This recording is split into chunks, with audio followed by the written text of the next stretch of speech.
she's so girly and her boobs are so big. And it's so funny because she's very ditzy. She's a very ditzy character, so she's very, her name's Boy Boy, and I didn't want to burst your eardrums. She's very girly, and so I remember just being all, ha ha! I did the whole Valley Girl thing when I was recording, so I get into my characters very often, especially during recording, so. Longest anime series, that's a good question. Well, most of the anime shows that I've been in, with the exception of Monster, are usually about 10, 12 episodes long, so they're kind of on the shorter side. Monster doesn't count because my character was only in an episode or two. But I would have to say probably Magical Girl Lyrical Nanoha, because we did 2 seasons of that. So that was probably the longest, and that's a show that's very dear to my heart because that was my first anime show. So, all right, next question, yes. Your most epic fail. My most epic fail? Yeah. Soccer. I don't know. I was a volleyball player. I sucked at soccer and I hated soccer. But epic fail in life? I haven't had any. I really haven't, and I've been very fortunate at that. That's a good question. I'll actually think about that, if there's an epic fail. That's a good question. Yes. So, have you ever had to, well, not really help someone who you had like to do a scene with, but have you ever had someone who was really hard to work with while voice acting? You mean director-wise? Or because usually in anime or voice or video games you don't record with the other actors, you record yourself. No, there hasn't been anybody that I've had difficulty working with because I pretty much get along with everybody. No, there hasn't been any trouble that I've had with working with people. I've loved every single director that I've worked with. I always work well, and I love it, especially when my friends happen to be directors, because it's still a professional environment, but we still have a blast doing it. You know what I mean? So, you always like working with your friends, but you still want to be professional. Question. Okay, Sailor Jupiter, you have to ask another question. Another question. I'm going down the row. People are shy. You guys, it makes you actually think on the spot. Yes? If you could voice someone's new Sailor Moon anime, That's a good question. I would want to, okay, there's a couple. Can I have a couple, or do I have to choose only one? I think I'd like to do Pluto, Uranus, or Neptune. Because I really liked those characters. Because I kind of thought the other girls were very too innocent. Does that make sense? They were a little immature, but I wouldn't want to play only one of the soldiers. I would want to play a villain too. I think I'd want to play maybe Emerald, possibly, but she may not be in the new one. That's right. So that doesn't count. But maybe one of the new villainesses, pardon. Okay, well, the Japanese voice actress that plays Kyoko, Ai Nonaka, she and I were guests together at Otakon. And when she found out I was there, she made her translator introduce us, and she's like, "Hey, Kyoko-chan!" And I said, "Oh yeah," and so I was very excited to meet her. She was so excited to meet me, and we were just chatting nonstop, and she was so cute. She was in a little kimono, she was so cute. And then the next day, we were in the green room, and she comes up to me, and she says, and she pulls her translator over, and her translator says, "Oh, she wants to ask you something." And I said, "Okay," and she looks at me, and she says, Facebook? And I was like, "Oh yeah, I have a Facebook." And her translator says, "Oh, she wants to be friends with you on Facebook." So she and I are friends on Facebook now.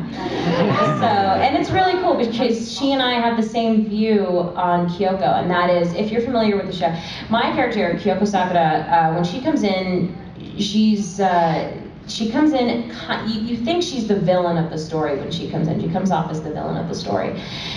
But then we find out that may not be the case, you know, and again, I'm not going into detail because I don't want to spoil anything, but turns out that she may not be that, she just has a past. You know, we all have a past, and we find out what that past is. And nerding out over that and Pocky with her was adorable. We were waiting to go on stage, and we were backstage, and we were just both taking pictures of each other, and we were just taking pictures with each other. It was just very cute. She's adorable, and I love her. She's my new BFF. Have you thought about your most epic fail yet? No, I will let you know. All right. Which role did you feel was like your best role that you did? My best role? My best role, well, this is my opinion. My best role, I believe, was actually, and don't get me wrong, I love all my characters, and I like to think that I executed them pretty well. Like, I'd like to think so. I mean, that's what I've heard. But for my best character is actually a very small character, and she was in the anime Monster. And I played, is anybody familiar with the show Monster? Love it. Yeah. Okay. Well, I play the mother of the twins in Monster. Oh. pretty heavy. And she actually had, I think, like, I don't even know, not a lot of lines, maybe like 5 or 6 or something. But most of it was incredibly emotional. If you don't know about Monster, well, at least in my character's story, pretty much her children are taken away from her. She has 2 twins are taken away from her at birth. And she pretty much has no control over them. She doesn't even get to name them. And as you know, when pregnant women give birth, they can be a little crazy.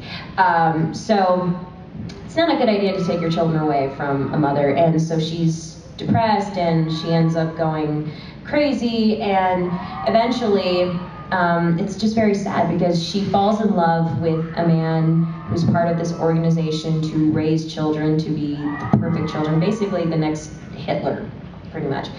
And she ends up finding out that he's part of this organization, and he says, but I still love you, and I don't want to be with them anymore, let's run away. They run away, they get caught, they're separated, and they kill him right away. She's basically put through it's a huge roller coaster. And then the organization allows her to take her children and live with them until they're about 5 or 6, and then they take one of the twins to pretty much raise that child to be the next Hitler.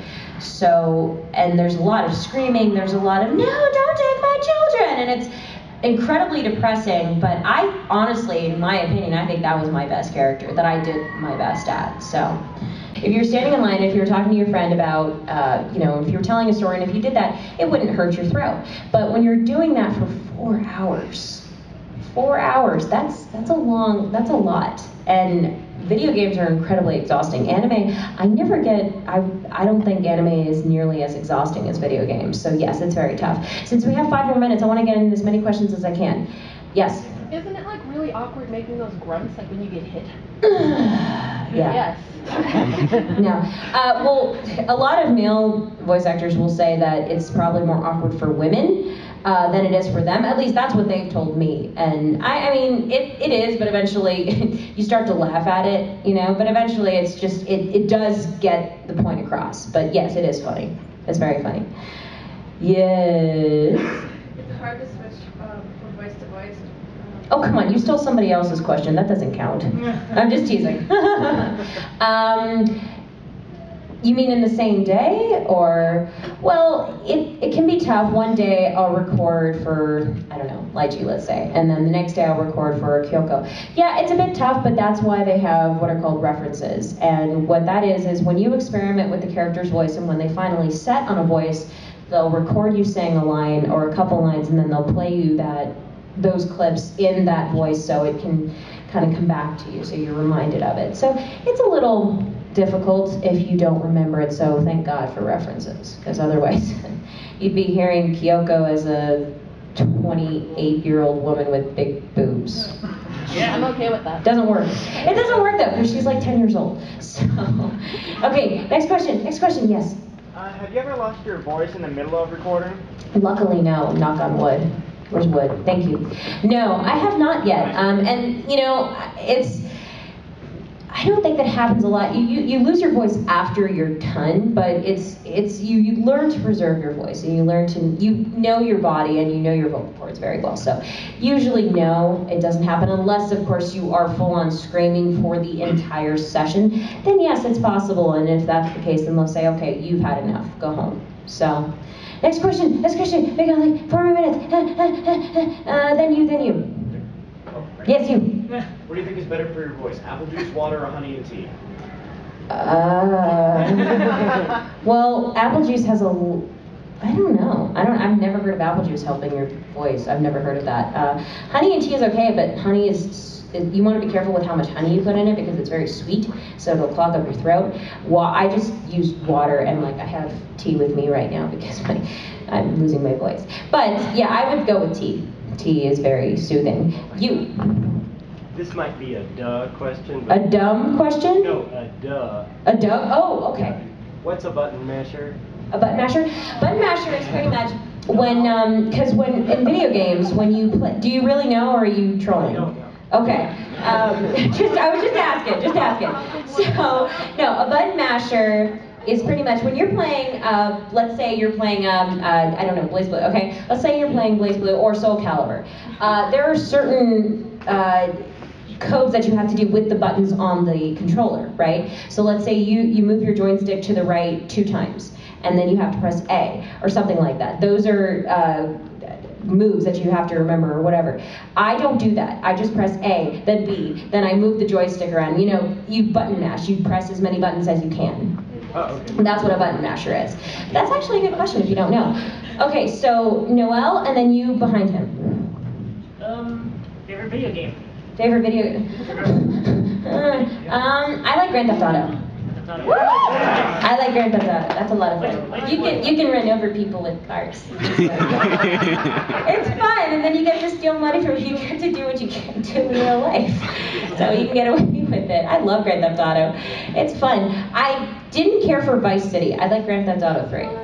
Yes. I like Grand Theft Auto 3. Okay, Vice City's okay, but I get killed a lot, so I can't like it when I get killed a lot. Okay, yes. If you could voice anyone in One Piece, who would it be? I don't know One Piece well enough. No. I don't. I mean, I wish I did, but I don't know it. The chick with the main chick with the tattoo on her. Nami. Okay, yeah, her. I don't know. Yes. When you're working on a TV show or like an anime or something like that, do you get to watch the show first? You gotta get the. No, I wish. And you just get a script. Actually, no. You don't even get a script. Well, you do when you're recording, but you don't get a script ahead of time, no. Pretty much what happens is, and that's actually a very good question, the recording process is you get called in to audition. You audition, you get the character. Sometimes you don't even audition, sometimes you're just cast. But let's see, you'll go in and you'll say, okay, this is the character you're playing. They're this, they're that, they're sad all the time, they're happy all the time, they're very emo, they're very goody two-shoes, blah, blah, blah. And then they say, okay, let's find a voice for it. And then it takes about maybe 3, and then you do a little, are you giving me a time's up? Oh, you can finish the question. Oh, okay. Well, so so you just are given, and then they say, okay, let's try and find the voice, and then you read a couple lines in different voices that will match the character depending on the age and personality, and then finally they say, okay, let's get started. Very rarely can the director give you a full-on description of the character and what happens to them in the story. Sometimes directors will purposely not tell you, so when you find out what happens to your character, you're caught off guard and surprised, so that way it's more realistic, more real, you know. But for Kyoko, in the case of Kyoko, I was actually told everything about her beforehand, but that's because the director was so in love with this show that he was like, I want to fill you in on everything so we can make this extra good. And I don't know, what did you guys think of it? Was it extra good? Extra good. Crispy. So yeah, I mean, does that answer your question? So can I do one